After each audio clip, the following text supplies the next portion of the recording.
Alright guys, welcome back to the channel.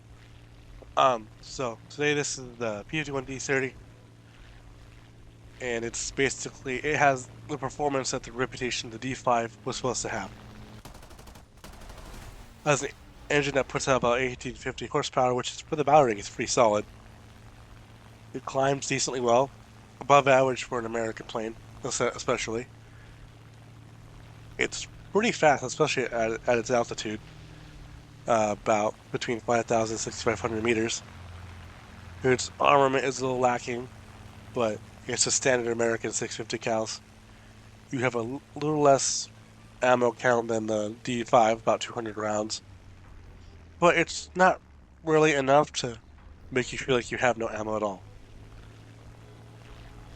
Now, my main problem with this aircraft and much of the World War II era American aircraft is the meta no longer supports this plane.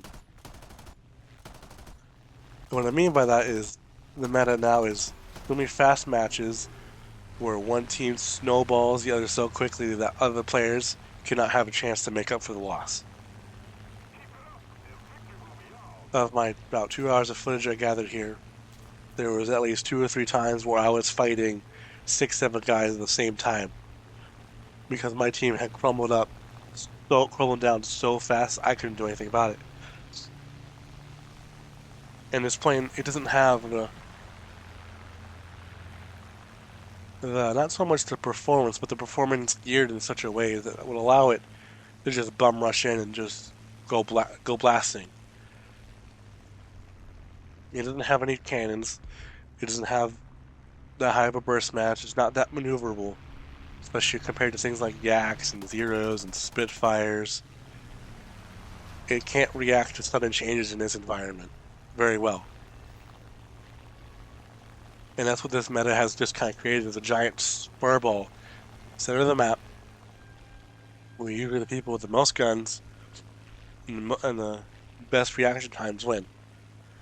And people who are just good at head-ons. Which really, unless you're happen to be someone like the Orange Doom, a head-on is really a 50-50 shot. There's no advantage to doing it unless you have no other choice. Now granted, I'm not the hallmark of skill myself. It's been since about 2018 since I stopped playing the game competitively. I don't know if any of you guys noticed, I was in a squadron they called Titan. We were number 2 squadron for several years, and that was my heyday. That was the best time in War Thunder I had. But English is just not my strong suit today. But because of how fast-paced it is, and with how slow the wind-up time is for this plane, by the time you get to altitude, you miss most of the action where you can make a good big difference. Back in my day, between 2014 when I first started the game, about patch 1.37, just before American tanks were added, up until about 2018, 2019, match realistic air battles was 45 minutes, not 25 minutes. We had the time to not only get to altitude, and we're operating altitude where your plane performed the best, and people would be there to challenge you, because that was another time people knew that, as Max TV used to put it, speed is life and altitude is life insurance. And so the fight would start at like 6,000-7,000 meters, sometimes 8,000 if people were really feeling really adventurous. It would slowly start going down to the deck, like it did in real life. But now, the time is so short, and people are so obsessed with just getting the grind done and getting onto the next plane that they just dive on the first person they see to get the RP and Silver Lions. And that one person sees that happen, then the person goes for them, and just dominoes until everybody's on the deck. And you have these planes, which Russian planes specifically, and Japanese planes, where they perform their best at lower altitudes, and you have these planes going up against planes that are meant for high altitude bomber escort. And they can't compete. It's just a slaughter fest, and you don't have the time. It's just a slaughter fest. I'm sorry. These planes can't compete in that sort of scenario. But if you try to force the scenario where you're up high, nothing's happening because everybody's down low, and you have to play their game. Well, oh, you could say, well, you have the high altitude advantage, you have the high energy state, you can just rope a dope on them. Well, yes, you can. Most definitely you can. But a lot of the times your team has fallen so fast and so hard that you can be engaged with 3 or 4 guys that are below you installing, but then all these little Timmy up there who's been side climbing from 2 minutes trying to get above you, and then ruins your whole match, and there's nothing you can do about it because these planes aren't good at carrying matches. Like I said, they don't have the firepower. They sometimes don't have the acceleration that these other planes do, and they can't react to sudden changes in their situation fast enough to be viable in these sorts of situations. So then it just comes down to kind of luck. But there are things you can do. Don't die on the first person you see.